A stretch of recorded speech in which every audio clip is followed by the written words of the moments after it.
This is the third of the IELTS Chiltern Branch Back to Basics Summer School series, as we've called it. I must admit, we've been overwhelmed by the number of registered and are joining us today. So that's really good news, and it shows the importance of this topic, safe working at height. The short sessions that we've got, that we're running until the 1st of September, every week, Wednesday at 1. It's really aimed at those who are either new to health and safety, to the profession, perhaps moving into a different environment, or just wanting an update, ideas for more impactful training materials, toolbox talks, or whatever. And this presentation, like all of our branch meetings last year, is being recorded, and it will be posted on our YouTube channel so that you can watch it again later. Just before I introduce our speaker, Peter Bennett, there you'll see his opening slide. Just a few requests, please, just to make the session run smoothly. Add your name. If against your name, you've just got a telephone number or whatever, please add your name so that we can refer to you if need be. We will invite, hopefully, some to ask their question as well. So we'll get your permission if you want to do that. If not, I'll put the questions to Peter at the end. So the plan is around half an hour or so, and then we'll finish up the 3/4 of an hour with a bit of Q&A.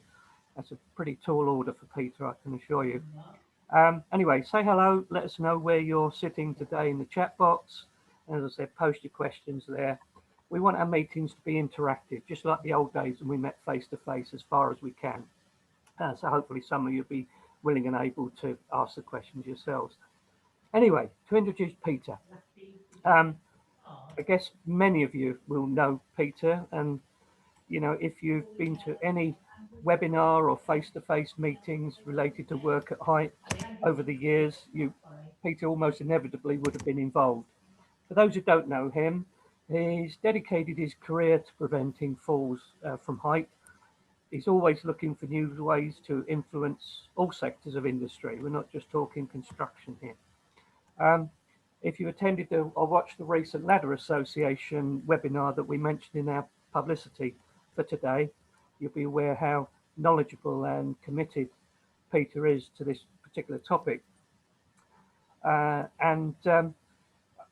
think a sign of that is, I saw Peter a few weeks ago in a meeting of the influential all-party parliamentary group on work at heights, where Peter was instrumental in setting that group up and bringing MPs, key influencers and organisations together. Peter no doubt will tell us a bit more about that later, as he's wearing several of his virtual hats, not least as chair of the Access Industry Forum, but Peter's also Managing Director of PASMA, the Prefabricated Access Suppliers and Manufacturers Association. He leads the Ladder Association. He was a founder and chairs the No Falls Foundation.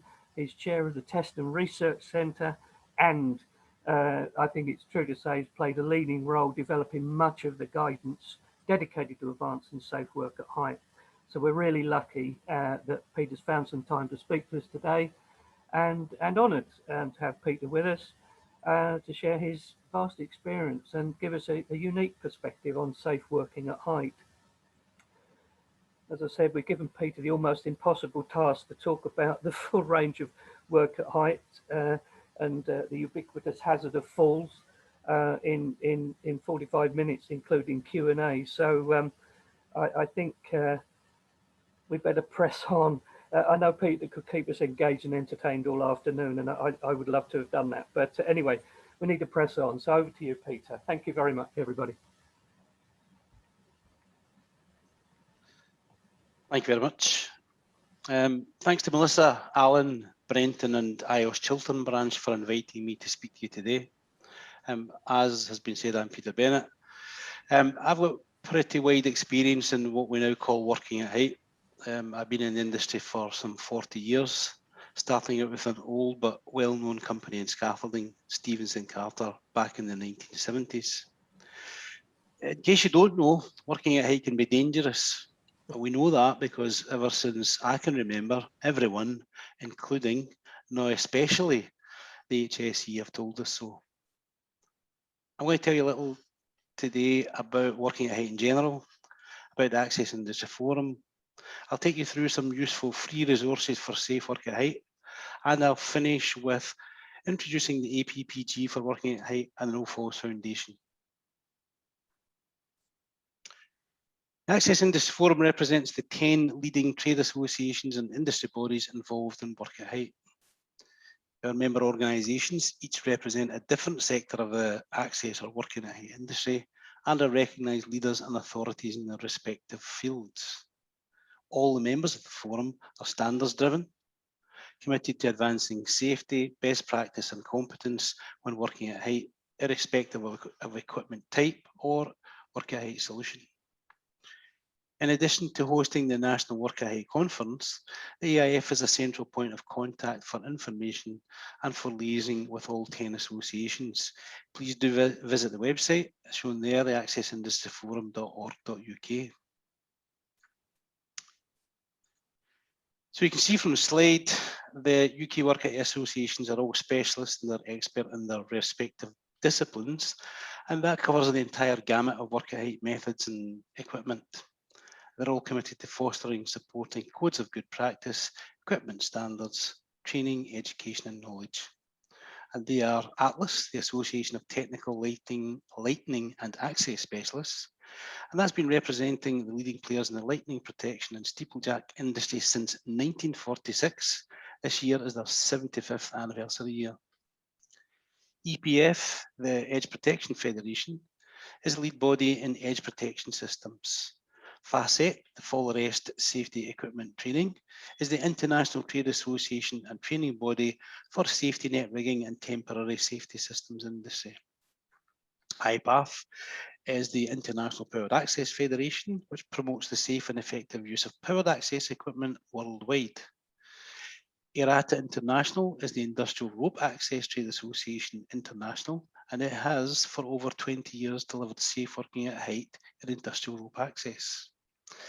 The Ladder Association does, as it says on the tin, is the industry body for ladders and step ladders, and they have been in existence for a slightly shorter period than Atlas, and they've been in existence since 1947, and next year they celebrate their 75th anniversary year. NASC, the National Access and Scaffolding Federation, is the representative trade body for UK access and scaffolding sector. PASMA, as been mentioned before, Prefabricated Access Suppliers and Manufacturers Association, is a lead trade body for mobile access tower industry. And you have CIMA, the Specialist Access Engineering and Maintenance Association, which is the lead organisation for both temporary and permanently installed facade access systems. Lastly, but by no means least, WASA is the Work at Height Safety Association, and that's the industry body for manufacturers of personal fall protection equipment used for working at height and rescue. They've all got training schemes. Some of them are vocational, some are additional skills training, but between them, they train more than 200,000 operatives every year to work safely at height. Oops. As we know, it's not just scaffolders who work at height. Fixing your gutter, installing an aerial, or more usually a satellite dish these days, cleaning windows to painting a building, roof repairs to installing new roofs. These are just some examples. The reality is that working at height takes place all day, every day, and everywhere. In the APPG's report on working at height, staying alive, which I'll talk a little bit about later, the research estimated that over 1 million businesses and 10 million workers carry out work involving some form of working at height every year. That's a lot of people working at height, and if you or your team work at height, the unfortunate thing is that you're at risk of falling from height. So let's go back to basics. Let's make sure we understand what we're talking about here. What is work at height? Working at height is work in any place where a person could fall a distance liable to cause personal injury. It could be above, below, or at ground level. Note the use of the word could here. because the health and safety executive have changed their perspective on enforcement action. Now the risk of an accident occurring is sufficient evidence for the HSE to intervene. Below ground level could be considered work at height if, for example, a hole has been excavated and someone could fall from an unprotected edge. At ground level could be considered work at height if, for example, it is alongside an empty swimming pool. The regulations are universal. They apply everywhere, in every industry, and to every work activity at height.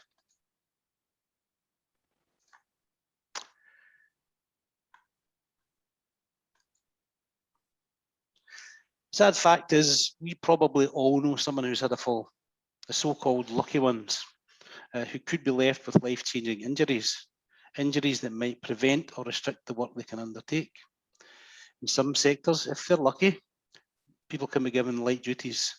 A place is found for them in the yard, loading trucks or keeping the kit tidy. A fall from height could jeopardise a person's livelihood and their families if they never return to work ever. But let's not forget that falls from height affect families, friends and workmates. And that's before we even think about the long-term damage to a company's reputation, potential prosecution, increasingly larger fines and even prison. So we ask ourselves, why are falls from height still happening? If we're so good, why are we still killing people? We lead the way on safety. We've got an impressive record on worker safety, and yet figures from the HSE show 142 workers were killed in 2020-21. That's 142 families whose loved ones left home and didn't return, with falls from height responsible for 1 in 4, quarter of the deaths in the workplace. In the next slide here, you'll see a comparison between the provisional figures for 2021 and the 5-year average. Since the enactment of the Health and Safety Work Act in 1974, we've seen a steady increase in accident rates with some minor blips. Since they started recording the cause of accidents, and for as long as I've been in the industry, falls from height have been the #1 cause of fatalities. And here we are in 2021, and it's not any different. The working at height regulations emphasise the duties and responsibilities of managers responsible for those who work at height, and yet falls from height still account for large and completely unacceptable numbers of fatalities. Don't misunderstand me. As you can see here, we in the UK have an enviable record in safe working, with some of the lowest accident and fatality rates of any developed country, and we are considered as being at the forefront in safe working at height. But awful as the fatality statistics are, they're not the only problem. We know that for every fatality, there are a greater number of non-fatal injuries. And we know that some, in the case of falls from height, probably most of these survivors will have life-changing injuries. If we take a look back over a longer period, the numbers are staggering. Since 2014, there have been 213 deaths and over 33,000 incidents where a fall from height has resulted in a non-fatal injury. I can ask the question, does anybody actually know the most common causes of falls from height? I mean, how many falls were there from an existing permanent place? How many falls were from temporary equipment designed for working at height? How many falls from other work equipment not specifically designed for working at height? Of the almost 34,000 who were injured or killed falling from height, how many were formally trained? Don't know. Neither do I. Nor does the HSE, nor does anybody for that matter. That's why we need better accident reporting where there is a fall from height. The cost to us in society is considerable. To the 213 families who have lost a father, husband, son, mother, wife or daughter, the cost is incalculable. For the lucky ones, the ones who have survived, the cost is heavy and ongoing. When you consider the effect of a life-changing incident for people who have survived or confined to a wheelchair, need lifelong care, either cannot work or have to work in a different capacity, possibly with lower earnings. We could accept that and we could say to ourselves, working at height is dangerous, the attrition rate is what it is, always has been and always will be. Or we could say, it's not on. We are going to do something about it.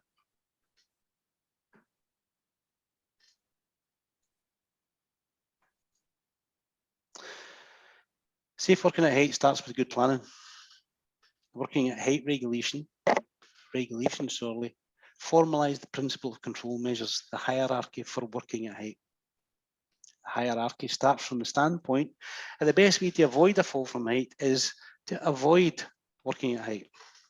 Ideally, through design or engineering. It could be prefabricating components off-site, for instance, or by using an existing safe place of work to prevent a fall. Firstly,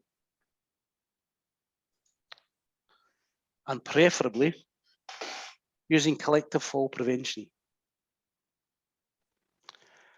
Preventative stops or prevents them from falling, for example, a guardrail. If it's not possible to prevent the fall,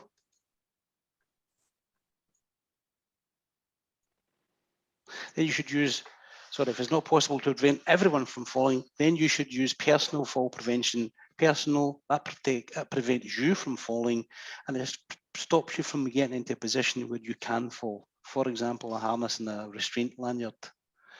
Collective measures are what we call passive, so that means you don't have to do anything to make them do their job. And personal measures are what we call active. That means you need to do something to make them do their job. For example, you need to put on a harness, or you need to attach a lanyard or a carabiner. There will be times when avoiding or preventing a fall is not possible. In these situations, the next step in the hierarchy is to protect, ideally from both the distance and consequence of a fall, and again, preferably using collective measures such as safety nets, airbags, or crash decks. These are passive measures we mentioned before, rather than personal protection such as a harness and fall arrest lanyard. And if you cannot protect against distance and consequences, at least protect against the consequences. Despite what people say, it's a fallacy to assume that because someone is wearing a harness, they're automatically working safely at height. That's mainly because it relies upon them thereafter attaching that harness to something that will mean that their fall will be prevented or restrained. If you can't apply any of these, your last and only resort is additional training and supervision. You need to know your stuff. You need to be trained and competent in using the work at height methods you've selected. So in summary, avoid a fall by avoiding work at height, prevent a fall through collective prevention, or as a last resort, protect against the risk of injury after a fall using fall protection.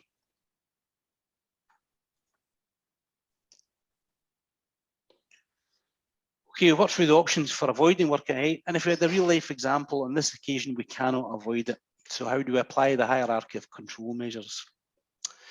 If you've got any influence at the design stage, designing out the need to work at height, changing a light bulb, for instance, bring the light down rather than sending the person up in the air.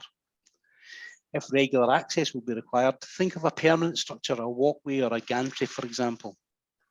As you can see on the slide, there are lots of solutions available for working at height, from ladders to towers, roops to mast climbers, scissor lifts to scaffolding, rope access, edge protection, and many more.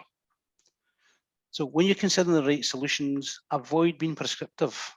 Ruling out options prevents people from taking account of local conditions, and we don't want to encourage a workforce who cannot or are not allowed to think for themselves. When you complete your risk assessment, you should be considering the most appropriate solution for the task. Be mindful of the local conditions and be prepared to accept feedback from people who are undertaking the work, the people at the sharp end. When selecting the right solution for the task, a common mistake is to start from what you know, or perhaps more appropriately, what you got in the van. There is no one size fits all for working at height. There could be several options available. You really need to look at the task and decide what's the best option on the day for that task. Know the nearest one to hand. know the nearest one that you already have available on site. Access Industry Forum can help. We've already heard the AIF is the group of not-for-profit industry bodies. Each have their own subject matter expertise in specific work areas. They've all got guidance freely available and a network of members who can help. Feel free to contact them when you need specific advice, and you'll find the contact details of all AIF members on that website, accessindustryforum.org.uk. Okay, you've now provided the best method of safe access for the task. The equipment's been selected. Is that your job done? No, not quite, because accidents can happen. So an often overlooked element of working at height is that you need to plan for the rescue of someone who may be injured. What happens when someone needs to be rescued? So the good news is the casualty is safe for now. As the example shows, the safety netting in this case has successfully caught a fallen worker. But the next challenge is to get your casualty to ground in a safe and orderly manner. You've got an operative who needs rescuing. Perhaps the person is in shock. Dialing 999 or hoping for a helicopter is not a rescue plan. Your rescue plan is an essential part of work at height planning. Don't leave ground without one. Okay, as I've said already, every situation is different and there is no one size fits all solution. Ask yourself, do you understand the specific challenges for all the stakeholders, from designer to client, manager, through operatives? Do you know how to plan, manage and carry out work at height activities? I cannot tell you what work at height solution to use because I don't know what you're doing. But what I can do is I can point you to trusted guidance on general principles of working at height. There's an organisation which was put into place by the HSE, the Construction Industry Advisory Committee, CONIAC for short, and that has addressed the questions I've just asked, culminating in producing or publishing a series of guidance documents called Safety Steps. Although it's targeted at the construction sector, the advice, like the challenge, is the same for any work at height, from facilities management to domestic repairs, industrial to agricultural, construction to leisure. Working at height is the same in all of them, and the general rule that applies to them all and the general law that applies to them all is the law of gravity. It works the same in every single sector. So I'm going to talk to you about these the CONIAC safety steps. But before I do so, I'll just tell you the general and the essential messages for working at height that are included in this. Safety Steps is designed to help all of those who produce outputs that are aimed at maintaining and improving safety during work at height, for designers, clients, managers, supervisors, and operatives, those at the sharp end.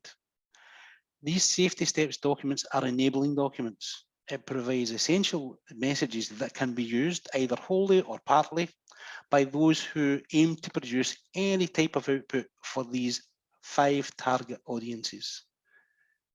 As such, with the possible exception of information for designers, it's not designed to be deployed directly to those target audiences. Although the safety steps for supervisors and operatives are written in the first person, so the content can be more easily adapted for other use and further outputs and communications channels. So the outputs are derived from or informed by safety steps may include, but are not restricted to, flowcharts or infographics, training materials, toolbox talks, checklists, posters, sticker campaigns, rules and guidelines. Safety steps covers general information on work at height rather than task-specific aspects. So, for example, the messages don't provide information about specific situations, such as the use of scaffolding or mobile work platforms or working on roofs. However, the general information provided underpins any more specific work at height messages and information.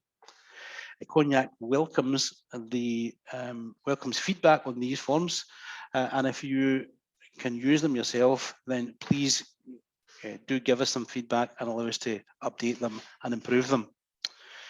So Safety Steps starts with a range of questions to consider. It prompts to help you to evaluate the risks and issues when you're working at height, and it recognises that everyone in the stakeholder chain has got a role to play in working safely at height. These are available to download free of charge from the AIF website. And what I'll do is I'll just quickly run through each one in turn and give a brief overview of what each covers. I mentioned before, these were originally aimed at the construction sector, but particularly in light of building safety and the requirement from Dame Judith Hackett's report, which has now been implemented to take this golden thread and carry straight through from construction to the whole life of a building. And this applies and can equally be applied in the built environment. The first one is for designers. We mentioned this before. The designers have got a huge responsibility for avoiding work at height. They can design out the requirements for working at height. In the design of safety steps, eliminating work at height and understanding foreseeable significant risks are highlighted, and they're asked to look at them and look at them seriously. Then they're basically so they're basically advised that where they cannot eliminate those risks, then steps should be taken to reduce or minimise the risks. And that's not just in the construction phase. And this is the point we're trying to get across to designers and architects.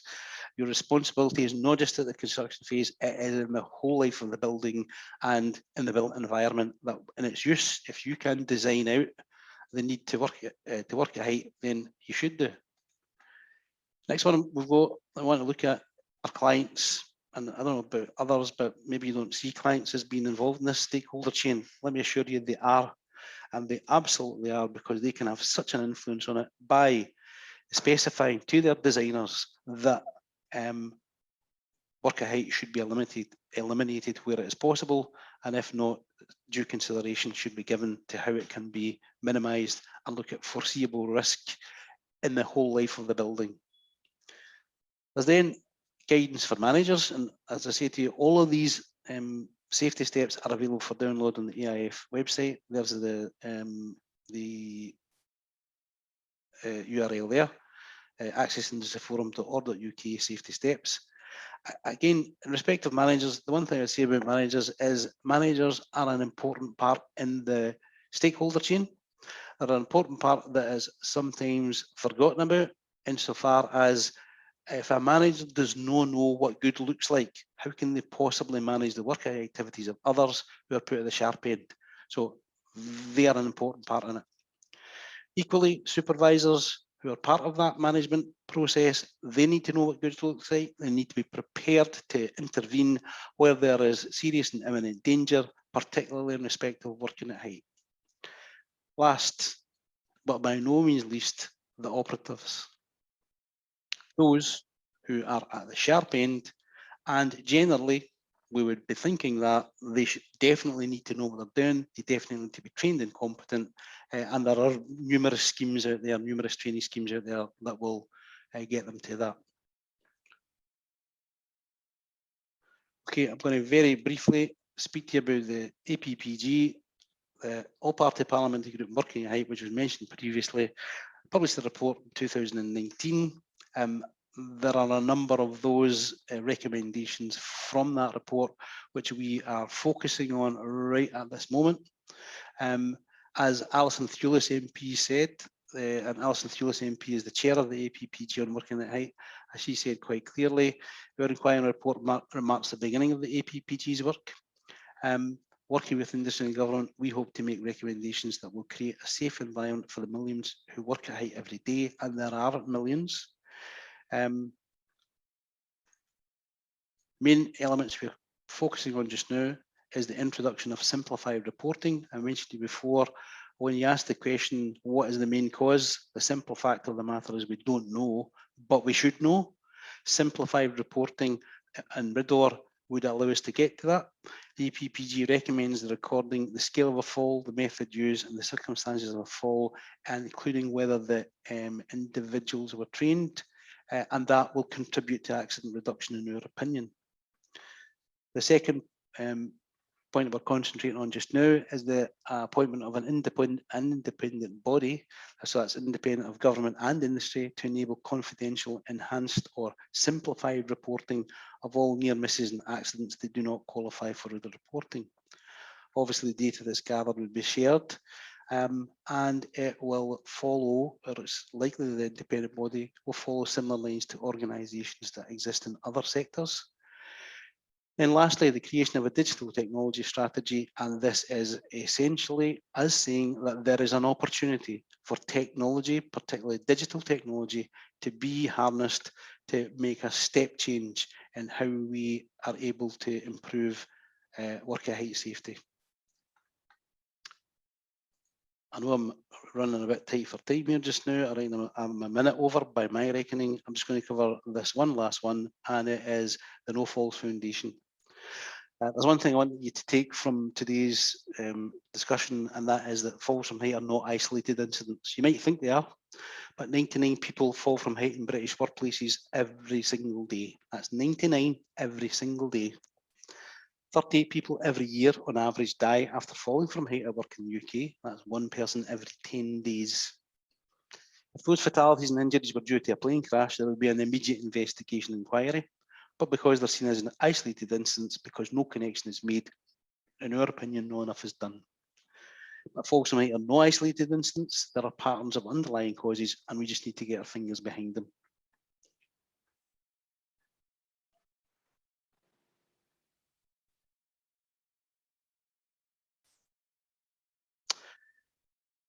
I want to end by introducing this charity to you. It's the No Falls Foundation. AIF supports the work of the No Foundation is the first and only charity dedicated to raising awareness of the life-changing consequences of a fall and objects falling from height. You can see there, our main objects are to inform, educate and promote safe working at height, to undertake and commission research on the causes of falls and falling objects from height, and lastly, to support those individuals who have been affected by a fall from height. First big thing you're going to see from No Falls Foundation is the launch of a No Falls Charter. I'm not going to go into that today because I am reliably informed and promised indeed that we'll have an opportunity to come back and speak to you about that another time. If that has piqued your interest, however, especially if you are involved in working at height, please reach out to the No Falls Foundation. You can get them at nofallsfoundation.org. Let me end by saying the Access Industry Forum strives for a future where everyone who works at height comes back down safely. In fact, you've attended this event today means you want the same thing. And we want to thank you all for what you're doing in your own workplace and for any support you can offer to the APPG, the No Falls Foundation and Access Industry Forum. Thank you all for listening. I think I've run over by 4 minutes. Sorry about that. Please feel free to ask me any questions.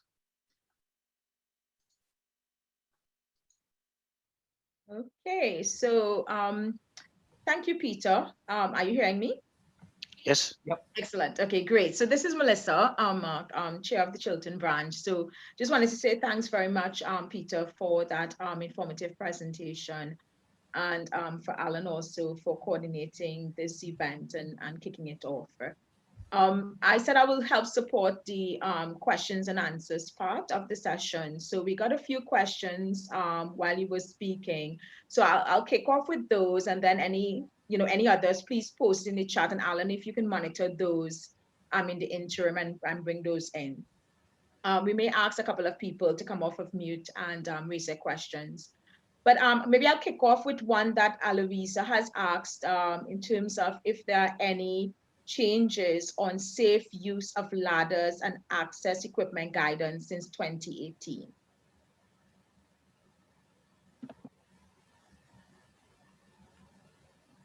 Peter? Going to be schoolboy error. The main thing I can say is that there have been changes to guidance and our approved code of practice from the Ladder Association. Some of you may have attended the Ladder Association's webinar a week or two ago. That we launched a collaborative guidance note, which was jointly badged by the Ladder Association and HSE, and that is simplified guidance on the use of ladders and step ladders. It also included some additional information on types of ladders that had not erstwhile been mentioned or not erstwhile been addressed, things like combination ladders, telescopic ladders and things like that. And at the same time, the Ladder Association also launched an updated code of practice. All of those two additional documents are available from the Ladder Association website. The other thing I can point you to is that there have been changes in product standards. EN 131 has been going through a fairly major change over the last few years, and that review continues. There are a few British standards which have been introduced. British standard for roof ladders is one, and there's a British standard, I think, what's another British standard for? Well, yeah, there's another British standard under review and preparation for things like step ladders. No, sorry, not step ladder stagings and such like. They were previously contained in the older British standard.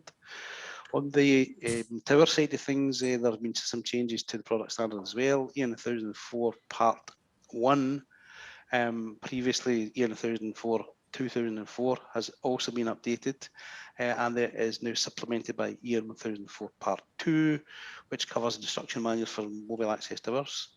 There's a couple of other standards related to that as well. 1139 Part 6, which covers the advanced uses of towers and tower scaffolds, towers with bridges, towers with cantilevers, things like that. No, good, thanks. And so I think that may cover this other question someone had posted around whether in the presentation there is a topic on national policy on work at height. Yep. Okay, great, thanks. I'll ask if Steve Witterston is okay to come off mute with his situation he has. So Steve, I'll give you a minute, but while you prepare for that.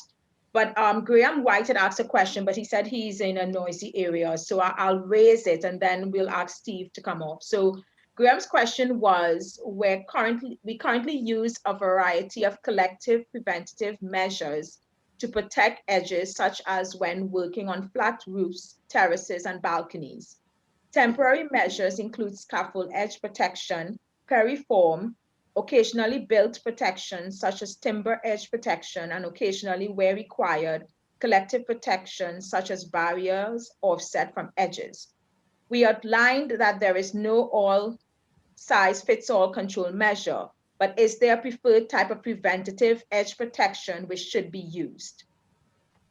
I can honestly say to you that there is no preferred method. You need to use a method that's appropriate for the circumstance, and it needs to be fit for purpose. And there are all of those ones they've suggested could well fit that bill, but without knowing the exact circumstance, I'm afraid I cannot say for definite that one is better than the other.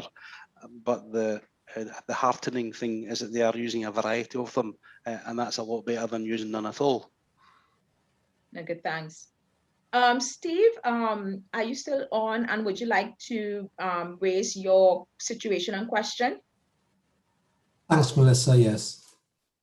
Afternoon, all. As an air conditioning servicing company, we attend customer sites quite often and find that the external unit of the system is up on a flat roof without any fall protection measures in place at all. So the risk of falling off or through that roof is always going to be there.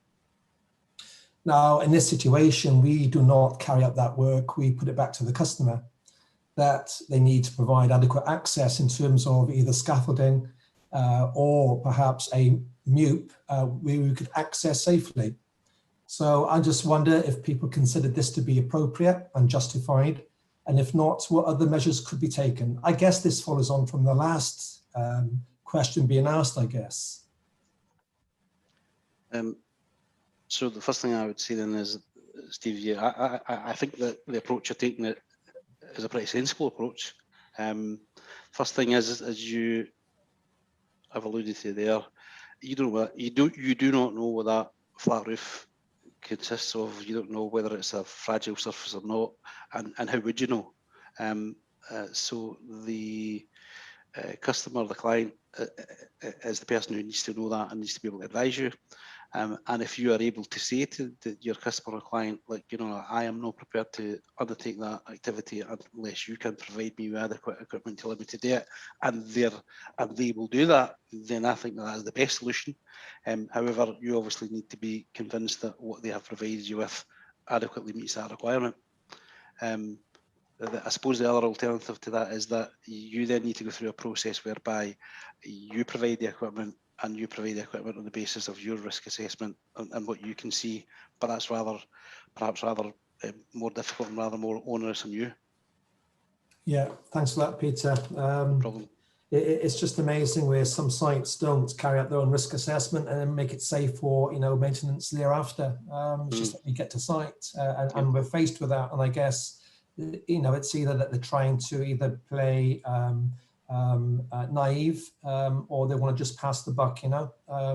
And I think, to be honest with you, Steve, it's probably a combination of both. I mean, I think that, you know, quite often, when I mentioned there about clients, and clients can be, you know, all sorts of sizes, and you know, for your normal small medium enterprise who engaged an air conditioning organisation such as yours, they're working on the principle, you guys know what you're doing. I've got an air conditioning unit that's not working down here, so can you fix it for me, please? Do you know what I mean? I don't think that they necessarily would have the expertise that would allow them to be able to tell you definitively how to do it. We're talking at NHS hospitals where you'd expect them to have something in place. You would definitely expect that they would know they would know what they're about. Absolutely. Yes. I've met with some hospitals and they are willing to put in the measures needed. I just thought I'd pose this question on this group. I mean, I think the thing is, well, then, Steve, just to come back on it as well, quite a number of NHS premises will have already done this, but the main thing is that if you're having to go up there and service these regularly, they should be looking at permanent gantries rather than you have to go through this whole rigmarole every single time. Do you know what I mean? Sure. Thank you. Yeah. Okay, thanks. I'll ask one more question, raise one more question here, and then pass it on to Alan, because I saw a few came through the chat, but I couldn't take note of them. So Lewis, we've asked for individual scaffold steps to give access to an office or meeting room. What is the maximum minimum height between steps? Is there a rule of thumb? I can tell you there is no rule of thumb. Is there a rule of foot? And there are certainly guidance and regulations that says what those steps should look like, and again, depending on the footfall, depending on how long they're going to be there, that would really determine where you would go to for the guidance on it. If it's temporary and if it's a fairly small footfall, I would think it'd be well within the ability and the knowledge of a reputable scaffolding organisation. But if it starts to get to things like, you know, it's going to be there a long time and you're expecting quite a high footfall, you're expecting quite a high load on it, then it may have to go for specialist design. Thanks. Lots of good comments in terms of very informative, great presentation, but I think there were a few questions. So Alan, did you want to go through those? Yeah, okay, Melissa. I mean, certainly the prominent in everybody's minds is where are we with the guidance, and I think Peter's covered that, and Lorraine has put in the chat the links. We'll make sure we capture all of that, but you know, the go-to place was the Ladder Association site as well. So, and we can run through that with Peter and make sure we produce a good source of references on top of this as well. One question about we've got a big international audience, and we had a question which in terms of its approach, it was not entirely clear to me, but it says any topic on national policy on work at height. That was from Ajit Kumar, I think. I don't know what angle you were coming from there. Are you still available to speak, Ajit? Alan, that was the one I raised. He meant UK, so it was connected. Oh, right. Okay. Sorry, I missed that. I was busy looking through the chat at the time. Yeah, there's a couple of other questions. I mean, you know, this session was not really to emphasise GB regulations. It's from that risk assessment point of view, wherever you are in the world. So that's the key for us. I think there's one or two other specific ones in there. I'm conscious of time, Melissa, as well. There was one question just came up right at the end from Natalia. Did you see that one? Working on a trailer when access is necessary to use a pump truck to move pallets. Tasks can't be avoided. It's non-standard work, only carried out a number of times during the year. Is there any guidance I could refer to? I think it may not be carried out many times by your crew, as it were, Natalia, but it's probably carried out quite often by others. So can I just understand what the question is? This is in relation to working on trailers, basically. On trailers, as you say, there is quite a bit of information out there. It is not my area of expertise, I can tell you. However, there's quite a bit of information out there from, for instance, road haulage industry that we could possibly point to. And I know the HSE have done quite a bit of work in that area as well, and we can obviously speak to colleagues in the HSE and see if we can do a link between it. Yeah, because they were focusing on deliveries of white goods, weren't they, with a Yes. particular initiative at one time. So, correct. Other than that, Melissa, I said I'm conscious of time, but I think, really, I'll add my thanks, Peter, to your presentation. I mean, that's exactly what we needed. There's so much information out there. It's trying to distill that down, and you did a superb job to manage to do that in 31 or 32 minutes, whatever it was. We'll certainly forgive you for that. Thank you. And hopefully, and I'm sure it will, this problem's ubiquitous, whether it's us working at home or whatever as well. So we're never far away from the fall, I think it's fair to say. Indeed. So hopefully this will help everybody to work safe, help their colleagues work safe, but at least now you can be better informed. There is so much information out there to help whatever you're doing, but don't be afraid to ask. That's what your websites are there for, and use it, explore, get involved in other conversations as well, and use IOSH forums or whatever too. And you're more than welcome to put questions to us through LinkedIn or our Twitter page. Melissa, is there anything else I need to add? You can mention next week's session. Yeah, no, thanks. So I know there was a couple of other comments and questions there, but yeah, we have been keeping these bite-sized 45 minutes, but some good resources have been posted onto the chat. So copy those over and follow us on LinkedIn, as well as the branch page. The recording and presentation will be made available. And as Lorraine had shared, there's a couple of links there to follow the PASMA site. So we just want to thank Peter and the team for this presentation and supporting the branch summer series. As we would have mentioned in the chat earlier, the series continues next week with lifting operations. This will be in collaboration with the Staffordshire branch, so we're looking forward to that. And subsequent to that, we'll be doing a session on slip, strips, and falls, one on chemical management, and then PPE. So every week for the next month, there will be a different topic. So again, register. If you can't join us live, you'll be able to access the recording subsequently. But we really appreciate everyone's involvement. And again, thanks everyone. Peter? Thank you, sorry. May I just extend my thanks to you all again. Thank you for inviting